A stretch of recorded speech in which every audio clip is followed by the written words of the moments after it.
আজকের এই ঘটনায় ৪৫ বছরের একজন বিধবা মহিলা তার ১৭ এবং ১৫ বছরের দুজন নাবালিকা মেয়েদের নিয়ে এমন এক মর্মান্তিক ঘটনা ঘটিয়েছিল যা শোনার পর আপনার মনে বিভিন্ন রকম প্রশ্ন জাগতে পারে। কে ভুল আর কে ঠিক? তবে ঠিক ভুল যাই হোক না কেন, যা হয়েছিল তা সম্পূর্ণ একটা অপরাধ। উত্তরপ্রদেশের লখনউয়ের একটা বাড়িতে এই মর্মান্তিক ঘটনা ঘটেছিল। তবে এই কেসে অপরাধী পুরো ১০ ঘন্টা পর নিজের থেকেই পুলিশকে ফোন করে নিজের অপরাধ স্বীকার করে। লখনউয়ের বিবিডি পুলিশ স্টেশনের পুলিশ যখন ওই বাড়িতে পৌঁছায় তখন দেখতে পান ঘরের ভেতরে কোনো চিৎকার এবং কোনো তাড়াহুড়ো নেই, শুধুমাত্র নিস্তব্ধতার মধ্যে পড়েছিল একজন যুবকের নিথর দেহ। কিন্তু এই নীরবতার আড়ালে লুকিয়েছিল একাধিক গোপন রহস্য, যেগুলো ধীরে ধীরে পুলিশের তদন্তে সবার সামনে আসে। আসলে ওই মৃত যুবকের নাম সূর্যপ্রতাপ সিং, বয়স আনুমানিক ৩৩ বছর। পেশায় তিনি একজন বেসরকারি কোম্পানির ইঞ্জিনিয়ার ছিলেন। প্রায় ২ বছর ধরে লখনউতেই ছিলেন সূর্যপ্রতাপ সিং। আসলে ওই বাড়িতে তিনি একা থাকতেন না, তার সঙ্গে থাকতেন ৪৬ বছরের রত্নাদেবী এবং রত্নাদেবীর ১৭ ও ১৫ বছরের দুই মেয়ে। সূর্যপ্রতাপ সিং তার থেকে প্রায় ১৬ বছরেরও বেশি বড় রত্নার সঙ্গে সম্পর্কে ছিলেন। তারা আইনগতভাবে বিবাহিত না হলেও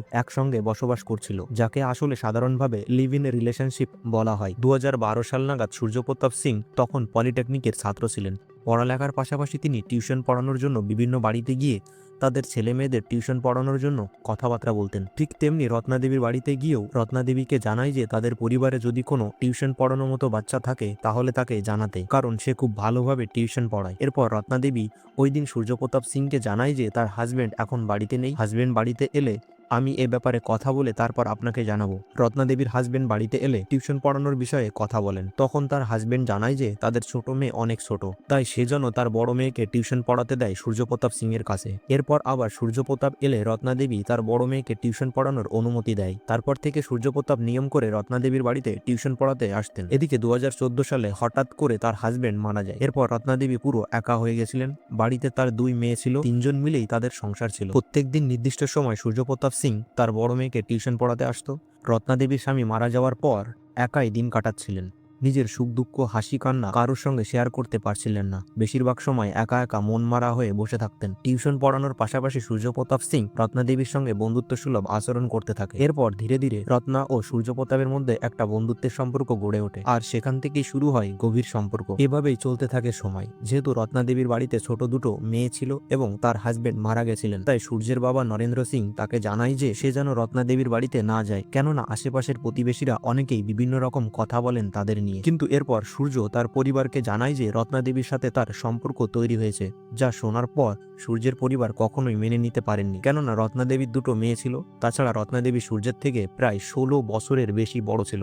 পরিবারকে কিছু না জানিয়ে সূর্য সিং গোপনে রত্নাদেবীর সঙ্গে লিভ ইন রিলেশনশিপে থাকতে শুরু করেন। সময় বাড়তে থাকার কারণে রত্নাদেবীর দুই মেয়ে বড় হতে শুরু করে। এরপর রত্নাদেবী ও সূর্য তাদের বাড়ি ছেড়ে অন্য জায়গায় অর্থাৎ সালারজং গ্রিন সিটিতে থাকতে শুরু করে। এখানে ওই জায়গাটা সূর্যের নামে থাকলেও ওই জমিতে তৈরি বাড়িটা ছিল রত্নাদেবীর টাকার, অর্থাৎ স্বামী মারা যাওয়ার পর সব টাকার মালিক ছিল রত্নাদেবী, আর সেই টাকা দিয়েই সূর্যের কেনা ওই জায়গার উপরে ঘর বানায়। যেহেতু রত্নাদেবীর দুটো মেয়ে বড় হতে শুরু করেছিল, বড় মেয়ের বয়স ছিল ১৭ বছর এবং ছোট মেয়ের বয়স ছিল ১৫ বছর। সূর্যপ্রতাপ সিং সবসময় চাইতো তাদেরকে কন্ট্রোলে রাখতে। সবথেকে অবাক করার বিষয়, সূর্যপ্রতাপ সিং রত্নার বড় দেবীর মেয়ের দিকে কুনজর দিতেন, বিভিন্নভাবে তার শরীরে টাচ করার চেষ্টা করত, যা আগে পরে রত্নাদেবীর বড় মেয়ে রত্নাদেবীকে জানিয়েছিলেন। সে সবসময় চাইতো রত্নাদেবী ও তার মেয়েরা যেন তার পারমিশন নিয়ে সবকিছু করে।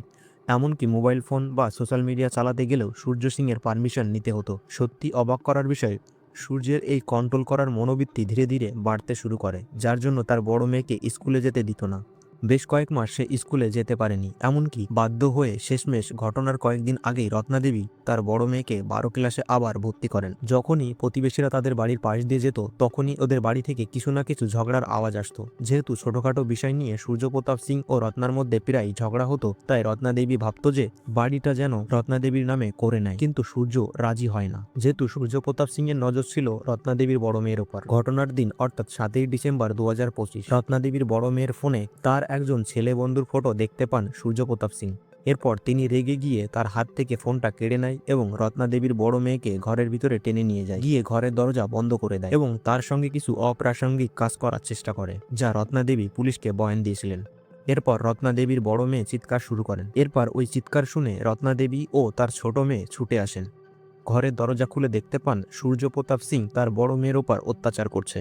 রত্নাদেবী খুব রেগে যান এবং রাগের মাথায় দৌড়ে যান রান্নাঘরে এবং রান্নাঘর থেকে নিয়ে আসেন সবজি কাটার ছুরি, আর সেই ছুরি দিয়ে সূর্যপ্রতাপ সিংয়ের উপর এলোপাথাড়ি আঘাত করতে শুরু করেন। যদিও তার দুই মেয়ে সূর্যপ্রতাপের হাত ও পা ধরে রেখেছিলেন। একাধিকবার আঘাতের কারণে সূর্যপ্রতাপ ঘটনাস্থলে শেষ নিঃশ্বাস ত্যাগ করেন। এরপর প্রায় 10 ঘন্টা ধরে রত্নাদেবী ও তার দুজন মেয়ে ঘরের মেঝেতে বসেছিলেন সূর্যপ্রতাপের সঙ্গে এই মর্মান্তিক ঘটনা ঘটানোর পর। শেষমেশ পরের দিন সকালবেলা অর্থাৎ 8ই ডিসেম্বর 2025 পুলিশ স্টেশনে ফোন করে পুরো ঘটনা জানায় রত্নাদেবী। অন্যদিকে সূর্যপ্রতাপ সিং এর পরিবার দাবি করে যে এই ঘটনা পূর্ব পরিকল্পিত হতে পারে, এর পেছনে রয়েছে অন্য কোনো উদ্দেশ্য।